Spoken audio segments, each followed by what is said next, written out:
નમસ્કાર વિદ્યાર્થી મિત્રો, હું છું પીએમ સર. શ્રી ગણેશ ક્લાસીસમાં દરેક વિદ્યાર્થીનું સ્વાગત છે. વિદ્યાર્થી મિત્રો, આજે આપણે વાત કરવાના છીએ એમકોમ સેમિસ્ટર 4 તેના માટેના જે અકાઉન્ટના મોસ્ટ ઇમ્પોર્ટન્ટ જે સમ છે એનો પાર્ટ 2 અત્યારે વિડીયો છે. તો વિદ્યાર્થી મિત્રો, આ વિડીયોને તમે અંત સુધી જોજો અને હા, આ વિડીયોમાં તમને ખૂબ જ બેનિફિટ થશે. તો વિદ્યાર્થી મિત્રો, હવે જે તમારા સેકન્ડ ચેપ્ટર છે accounting for working capital decision, એ તમારો જે સબ્જેક્ટ છે એની અંદર યુનિટ 2 જે ચેપ્ટર બીજું છે management of cache.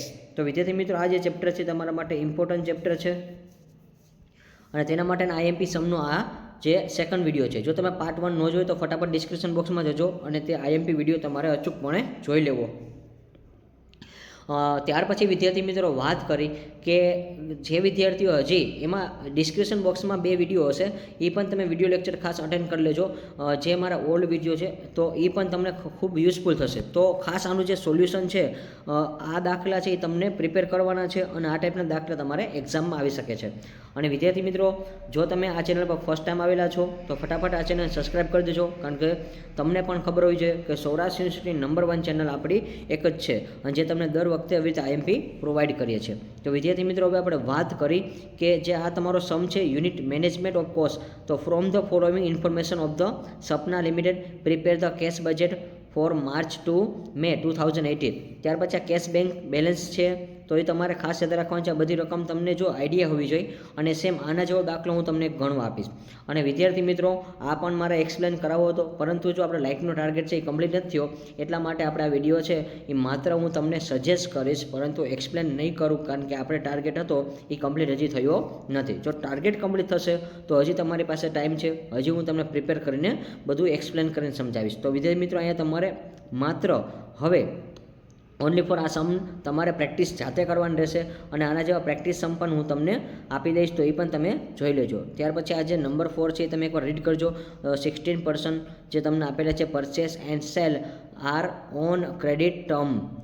The rate of cash discount both for the cash purchase and cash sales in the 5%. તો અહીંયા તમારે 5% છે કેશના ફાઇન્ડ આઉટ કરવાના છે. ત્યાર પછી લાસ્ટમાં જે તમને 5 નંબર આપેલો છે એ પણ તમે એકવાર રીડ કરજો. ત્યાર પછી નંબર 6માં તમને જે આપેલું છે ટાઈમ લેસ, તો ટાઈમ લેગ્સ આપેલું છે, એમાં ક્રેડિટ સેલ્સ 1 મંથનું આપેલું છે, ક્રેડિટ પરચેસ છે એ 1/2 એટલે હાફ મંથ આપેલું છે. પછી ઓવરહેડ છે એમાં ક્વાર્ટરલી આપેલું છે 1/4. ત્યાર પછી monthly depreciation of fix assess 4,000 rupees included in the overhead. અને ત્યાર પછી અહીંયા આન્સર આપેલો છે. તો વિદ્યાર્થી મિત્રો, આન્સરનો તમે સ્ક્રીનશોટ લઈને તમે ખાસ પ્રેક્ટિસ કરજો. આ ટાઈપનો સમ તમને નીચે આના જેવો જ દાખલો આપું છું, તો તમે આની પ્રેક્ટિસ કરજો. કેશ બજેટ તમારે ફાઇન્ડ આઉટ કરવાનું છે 1 માર્ચથી અને મે સુધીનું તમારે કરવાનું છે પ્રિપેર. 2 મંથનું તમારે કમ્પલસરી કમ્પ્લીટ કરવાનું છે, માર્ચ, એપ્રિલ અને મે. તો અહીંયા ટોટલ તમારે 3 મંથ થશે, કારણ કે માર્ચ 1 તારીખ છે, એપ્રિલ અને મે સુધીનું છે. તો અહીંયા તમે આ વિડીયોમાં ખાસ જોતા રહેજો વિદ્યાર્થી મિત્રો. તમારા માટે જે આઈએમપી સીટ છે એ પણ તમે જોઈ લેજો કઈ રીતે લખેલું છે. વર્કિંગ નોટ તમારે ખાસ અહીંયા જો લખેલું છે VN3, VN4, VN5, VN6, 7, તો આ બધું યાદ રાખજો વિદ્યાર્થી મિત્રો, તો આ તમને ખૂબ યુઝફુલ થશે. તો વર્કિંગ નોટ તમને આવડવી જોઈએ વિદ્યાર્થી મિત્રો, અને એના ફોર્મ્યુલા જે છે શોર્ટ ટર્મ એ ખાસ રીડ કરવાના. તો અહીંયા પહેલાં ટોટલ સેલ્સ આપણે ફાઇન્ડ આઉટ કરવું છે. તો સેલ્સનું જે ફોર્મ્યુલા છે યાદ રાખજો, opening stock plus purchase minus closing stock, અને આ ઓલરેડી જે ફોર્મ્યુલા છે એ ધોરણ 12માં પણ આવતું. તો વિદ્યાર્થી મિત્રો, આ બધાને આવડતું જ હોય છે એટલા માટે. તો આ રીતે આપણે ફાઇન્ડ આઉટ કરેલું છે વિદ્યાર્થી મિત્રો. તો ફેબ્રુઆરીથી લઈને આપણે મે સુધીનું ફાઇન્ડ આઉટ કરેલું છે. ત્યાર પછી કેલ સેલ્સ છે એના બધાના 40% કરવાના છે વિદ્યાર્થી મિત્રો. તો અહીંયા આપણને 40% કીધું હશે. ચલો, તો વિદ્યાર્થી મિત્રો, જો સેલ્સના તમને પરચેસના 60% કીધું છે, તો સેલ્સ હોય તો એ તમને ખબર હોવી જોઈએ કે વેચાણના તમારે 40% ફાઇન્ડ આઉટ કરવાના છે, કારણ કે 60-40નો રેશિયો છે એટલા માટે. તો વિદ્યાર્થી મિત્રો, અહીંયા સેલ્સના જે છે એ આપણે ઓના 60% હોય તો અહીંયા 40% હશે. અને ધોરણ 12 કોમર્સમાં તમારા લવકુશવાળો દાખલો તમારે ઓલરેડી આવી ગયો. તમે જ્યારે ધોરણ 12માં હતા ત્યારે વાર્ષિક હિસાબની વાત કરું છું. ત્યાર પછી ક્રેડિટ સેલ્સ આપેલું છે, એમાં ડેટર્સ છે, તો એમાં પણ તમારે 16% કરવાના છે ફેબ્રુઆરી, માર્ચ અને એપ્રિલમાં. તે પછી કેશ પરચેસ તમને ફાઇન્ડ આઉટ આપેલું છે. તો વિદ્યાર્થી મિત્રો, આ બધી રકમ છે એ તમને વર્કિંગ નોટ નંબર જોઈ લેવાની, એ બેઝ ઉપર તમારે કેલ્ક્યુલેટ કરવાનું છે. અને ત્યાર પછી ક્રેડિટ પરચેસ તમને આપેલું છે વિદ્યાર્થી મિત્રો ફેબ્રુઆરી, માર્ચ, એપ્રિલ અને મેનું, તો એના પણ 60% આપેલા છે. અને ત્યાર પછી પરચેસ ક્રેડિટ આપણે ફાઇન્ડ આઉટ કરવાનું છે. તો પરચેસ ક્રેડિટ છે એ પણ તમને અહીંયા આપેલું છે વિદ્યાર્થી મિત્રો. અને આ સમ હવે તમારે કરવાનો છે વિદ્યાર્થી મિત્રો, કારણ કે હું પણ તમને આ બધું સોલ્યુશન કરાવી દેત, પરંતુ તમે જે લાઇકનો ટાર્ગેટ છે હજી કમ્પ્લીટ નથી કર્યો એટલા માટે. તો લાઇકનો ટાર્ગેટ તમે કમ્પ્લીટ કરશો ત્યાર પછી હું તમને બધું એક્સપ્લેન કરાવી શકું છું, કારણ કે ઓલરેડી જો માની લો વ્યૂ આપણે 700 ઉપર જતા હોય અને 200 લાઇકનો ટાર્ગેટ કમ્પ્લીટ નથી થતો, તો એ એક આપણા માટે ગંભીર બાબત કહેવાશે. તો વિદ્યાર્થી મિત્રો એનો મતલબ કે તમારે ખાલી વિડીયોથી મતલબ છે એટલે. તો વિદ્યાર્થી મિત્રો નેક્સ્ટ, અને જે વિદ્યાર્થી મિત્રો લાઇક કરે છે તેનો પણ પ્રોબ્લેમ પડે છે. ત્યાર પછી ઓવરહેડ તમને આપેલું છે, તો ફેબ્રુઆરી, માર્ચ, એપ્રિલ અને મેનું. ત્યાર પછી અહીંયા તમારે આ દાખલાને ખાસ તમારે પ્રેક્ટિસ કરીને જવાનું છે, જે વિદ્યાર્થી મિત્રો કોમેન્ટ કરે છે. અને આને એકવાર ગણીને જજો વિદ્યાર્થી મિત્રો, ખૂબ જ સરળ દાખલો છે અને આ ટાઈપના દાખલા તમારે પૂછાય છે. તો વિદ્યાર્થી મિત્રો હવે આપણે વાત કરી સેમ એ જ ટાઈપનો સપના લિમિટેડ નીચે આપેલી માહિતી પરથી માર્ચથી મે 2000 સુધીનું રોકડ બજેટ તૈયાર કરવાનું છે. એમાં પહેલું તારીખ 1/3/2018ના રોજ રોકડ બેંક સિલક તમને 24,000 આપેલી છે. પડતર પર કાચા નફાનો દર 50% આપેલો છે. અન્ય માહિતી સેમ બેઠી રકમ એના જેવી જ છે વિદ્યાર્થી મિત્રો. અને હા, એક આદો હવાલો વધારાનો છે, બાકી કાંઈ પ્રોબ્લેમ નથી વિદ્યાર્થી મિત્રો. તો ઉપરનું જે ગુજરાતી માધ્યમના વિદ્યાર્થીઓ છે એને પણ ખાસ ઉપરનો જે સમ છે એને એકવાર ગણી નાખો રકમ બેઠી. ઇંગ્લિશમાં છાપી દો તોય ચાલશે, પરંતુ હવે એના ઉપર તમારે ગુજરાતી નામ ફાઇન્ડ આઉટ કરી લેવાના છે વિદ્યાર્થી મિત્રો. ગૂગલ સર્ચ કરીને તમે આરામથી કરી શકો છો, કારણ કે એટલું તો નોલેજ હોય જ છે બધા વિદ્યાર્થીઓ પાસે એટલા માટે. અને ગૂગલ ન કરો તો પણ તમને મળી જશે, કારણ કે બેઠો એના જેવો દાખલો છે. જો અહીં લખ્યું છે 60% ખરીદી અને વેચાણ શાક પર થાય છે, તો રોકડ અને રોકડ વેચાણ, રોકડ ખરીદી બંનેમાં રોકડ વટાવના 5% છે. તો જો વિદ્યાર્થી મિત્રો સેમ ટુ સેમ બેઠી રકમ છે એના જેવી જ છે. તમને આ દાખલો ગણેલો આપેલો છું. તો વિદ્યાર્થી મિત્રો અહીંયા જોઈ લેવું તમારે, આ દાખલો છે એ સેમ ટુ સેમ બેઠી રકમ તમને અહીંયા જોવા મળે છે. તો જોઈ લ્યો એકવાર તમને, એટલે તમને પણ આઈડિયા આવે. જોઈ લ્યો છે બેઠી રકમ તમને એના જેવી જ આપેલી છે, માત્ર એક એડજસ્ટમેન્ટ છે એ તમારે ખાલી યાદ રાખવાનું છે. જો અહીંયા લખ્યું છે 60% ઓફ પરચેસ એટલે રોકડ ખરીદી આપેલું છે, અને sales are on credit term એટલે કે રોકડમાં વેચાણ ને રોકડની ખરીદી આપેલું છે. રેટ તમને પણ જો અહીંયા આપેલો છે સેલ્સના 5% જ આપેલા છે. જોઈ લો છે સેમ ટુ સેમ રકમ.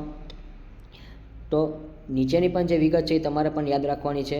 સેમ ટુ સેમ બેઠી રકમ તેના જેવી જ છે. તો તમે આ દાખલાને મેક્સિમમ પ્રેક્ટિસ કરો, અને જેથી કરીને તમને પણ આ દાખલો છે આરામથી આવડી જશે. ગુજરાતી માધ્યમમાં હશે તો તેને પણ કોઈ પ્રશ્ન નહીં પડે, કારણ કે બેઠી રકમ આપેલી છે. ત્યાર પછી આગળ વાત કરું વિદ્યાર્થી મિત્રો, તો જુઓ છે એપ્રિલ 2018માં એક મશીન 4,000ની કિંમતે હપ્તામાં પદ્ધતિથી ખરીદવાનું છે, અને કરાર વખતે 20% રકમ ચૂકવવાની છે. બાકીની રકમમાં 4 સરખા માસિક હપ્તાને વાર્ષિક 12% વ્યાજ સાથે ચૂકવવાનું છે. તો ગુજરાતી માધ્યમના જે વિદ્યાર્થીઓ છે બેઠો જે ઇંગ્લિશનો દાખલો છે એકવાર પ્રેક્ટિસ કરો એટલે તમને આરામથી આવડી જશે વિદ્યાર્થી મિત્રો. ત્યાર પછી સમયગાળો પણ આપેલો છે. ઉધાર વેચાણ આપેલું છે. ઉધાર ખરીદી સિરોપણી ખર્ચ આપેલા છે. તો જો બેઠો રકમનો દાખલો છે, ગુજરાતી માધ્યમના વિદ્યાર્થી હોય તો ઇંગ્લિશનો જે દાખલો છે એકવાર તમે લખી નાખો, ત્યાર પછી તમને એનું ફાઇન્ડ આઉટ છે એ તમે કરતા જાઓ. ગૂગલમાં સર્ચ કરીને શબ્દ ગોતી લ્યો એટલે એનું ગુજરાતી બાજુમાં લખી લેવું. અને હા, અન્યથા આ દાખલો બેઠો જ છે, કોઈ જાતનું તમારે પ્રેક્ટિસ નથી કરવાની. આ સિમ્પલ તમે ઉપરનો દાખલો ગણો, સેમ તમે આના ઉપરથી નામ લખતા જાઓ. ભાઈ કાયમી મિલકતમાં માસિક ધોરણો આપેલા છે. ઘસારો, તો માસિક ઘસારો જે છે 4,000નો સમાવેશ છે, શિરોપરી ખર્ચમાં છે. ભાઈ કંપનીમાં ઓમાં 7 હવાલા હતા, અહીંયા 1 હવાલો ખાલી વધારાનો છે. કે આ છે લાસ્ટમાં જે કીધું છે લઘુત્તમ રોકડ જે છે 60,000 રાખવા માગે છે, અને નાણાંમાં 8,000 કે ગુણાંકમાં વાર્ષિક 12% વ્યાજે ઉછીના લઈ શકે છે. આ રીતે લીધેલા નાણાં ઉપર વ્યાજની માહિતી તમારે ચૂકવવાપાત્ર છે. તો વિદ્યાર્થી મિત્રો સેમ ઇંગ્લિશ માધ્યમમાં પણ એ દાખલો આપણે આપેલો છે, એટલે બંનેને યુઝફુલ થાય. ઉપરનું જે પ્રેક્ટિસ સમ હતો એમાં 8 હવાલા છે, અને આમાંય 8 હવાલા છે. તો વિદ્યાર્થી મિત્રો અહીંયા તમારે ફાઇન્ડ આઉટ કરવાનું છે, અને આ દાખલાને તમારે સ્ક્રીનશોટ લઈને તમારે જાતે પ્રેક્ટિસ કરવાની છે. નેક્સ્ટ વિદ્યાર્થી મિત્રો એના પછી બેઠી જ રકમ છે, તમે એનો સ્ક્રીનશોટ સ્પીડમાં લેતા જાઓ, એટલે જેથી કરીને તમને પણ આઈડિયા આવે. અને હવે થોડુંક રીડિંગ તમારે પ્રેક્ટિસ કરવી પડશે, કારણ કે મને એવું લાગે છે કે તમારે ખાલી આઈએમપીથી મતલબ છે એટલા માટે. તો આપણો લાઇટનો ટાર્ગેટ કમ્પ્લીટ નથી થયો, તો આપણે પણ પછી ખાલી આઈએમપી જ દેશું, કે કોઈ જાતનું સોલ્યુશન આપણે કરાવવાનું થતું નથી. નેક્સ્ટ એના પછી વિદ્યાર્થી મિત્રો આપણે આગળ વાત કરી તો એના પછીનો જે સેકન્ડ સમ છે, એટલે આ જ ચેપ્ટર છે વિદ્યાર્થી મિત્રો. તો દરેક ચેપ્ટરના 2 દાખલા આપું છું. આ ટાઈપના દાખલા તમારે પૂછાય છે. તો આ જે ક્વેશ્ચન છે એના પછીનો જે આપણે આનો આન્સર પણ તમને આપીશ. Following the information of CP limited prepare the cash budget for the 4 month of to a 31st July 2006 cash and bank balance of rupees 25,000 rupees as 1st April 2006. Total sales આપેલું છે, total purchase આપેલું છે, wages factory office, અને total તમને 6 મહિનાનું આપેલું છે વિદ્યાર્થી મિત્રો. તો અઝ્યુમ તમારે 40% ટોટલ સેલ્સ છે અને કેશ સેલ્સ, અને ત્યાર પછી 16% આ ક્રેડિટ સેલ્સ આપેલું છે. અઝ્યુમ એટલે ધારણા કરવાની છે વિદ્યાર્થી મિત્રો, તો આ નોટ ડાઉન તમે કરતા જજો.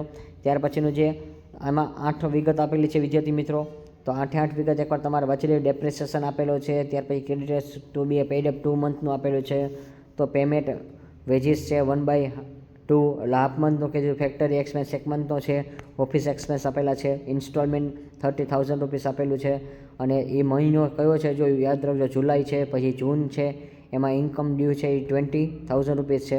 ત્યાર પછી અહીંયા આન્સર કમ્પ્લીટ થાય છે વિદ્યાર્થી મિત્રો. તો આન્સરનો સ્ક્રીનશોટ લઈને તમે આને પ્રેક્ટિસ કરો વિદ્યાર્થી મિત્રો, એટલે તમને બધા લોકોને આરામથી આવડી જશે. અને જો ઉપર 40% હોય તો નીચે 60%નો રેશિયો જોઈએ વિદ્યાર્થી મિત્રો, રેશિયા ઉપરથી તમારે સમ કરવાનો છે. તો જે વિદ્યાર્થી મિત્રો છે એ વિદ્યાર્થી મિત્રો ખાસ આની પ્રેક્ટિસ કરજો વિદ્યાર્થી મિત્રો, અને આ સમ તમારા માટે ખૂબ જ યુઝફુલ થશે. જો આમાં તમે ટાર્ગેટ કમ્પ્લીટ કરશો તો હજી તમારી પાસે ચાન્સ છે કે પાર્ટ 3 ને પાર્ટ 4 છે એ હું તમને કમ્પ્લીટલી સમજાવી દઈશ એક્સપ્લેન કરીને. પણ તમે 11 થી 12 વાગ્યાની વચ્ચે આ વિડીયો ઉપર 200 લાઇકનું ટાર્ગેટ કમ્પ્લીટ કરો, અને ઓલા વિડીયોમાં પણ જે નેક્સ્ટ ડિસ્ક્રિપ્શન બોક્સમાં છે એમાં પણ તમે 200 લાઇકનું ટાર્ગેટ કમ્પ્લીટ કરો વિદ્યાર્થી મિત્રો. તમે જો 200 લાઇકનું ટાર્ગેટ કમ્પ્લીટ કરશો તો હું તમને વિથ ફુલ્લી એક્સપ્લેન કરીને તમને બધી ડિટેલ્સ છે એ તમને કહેતો જઈશ વિદ્યાર્થી મિત્રો. તો અહીંયા તમે સ્ક્રીનશોટ લેતા જવાનું વિદ્યાર્થી મિત્રો. આ જે સમ છે એની તમે પ્રેક્ટિસ કરો, અને આ જે સમ છે એનું કેલ્ક્યુલેશન કરવા માટે તમે સ્ક્રીનશોટ પણ લેતા જાઓ, એટલે જેથી કરીને તમને આઈડિયા આવે કે આ બધે જે પર્સન્ટેજ છે એ તમને આવડવું જોઈએ વિદ્યાર્થી મિત્રો ફાઇન્ડ આઉટ કરતાં. અને આ સમ છે એ ખૂબ ઇઝી સમ છે, થોડોક લંબ સમ છે, પરંતુ તમને આવડી જેવો છે. ત્યાર પછી સેમ એના જેવો રકમ છે એ 5 ગણી કરેલી છે વિદ્યાર્થી મિત્રો. 4 માસ માટે નીચે આપેલી અંદાજપત્ર છે, વેચાણ છે, ખરીદી છે, મજૂરી છે, પરોક્ષ ખર્ચ છે. ઓક્ટોબરથી લઈને માર્ચ સુધીનું જે કમ્પ્લીટલી ગણતરી આપેલી છે. વધારાની માહિતી તમે જોઈ શકો છો. મજૂરી ચૂકવવાનો બાકીનો સમયગાળો 1/8, એટલે 1/8 કરજો, પછી 1/4 કરજો. તો આ બધી માહિતી તમને અહીંયા આપેલી છે વિદ્યાર્થી મિત્રો, આને તમારે ધ્યાનમાં લેવાની છે. તો આ બધી વિદ્યાર્થી મિત્રો આની રકમ જે છે એ તમે એકવાર સ્ક્રીનશોટ વ્યવસ્થિત લઈ લેજો, એટલે જેથી કરીને તમને પ્રશ્ન ન પડે, તમે આરામથી આને સમને પ્રેક્ટિસ કરી શકો છો.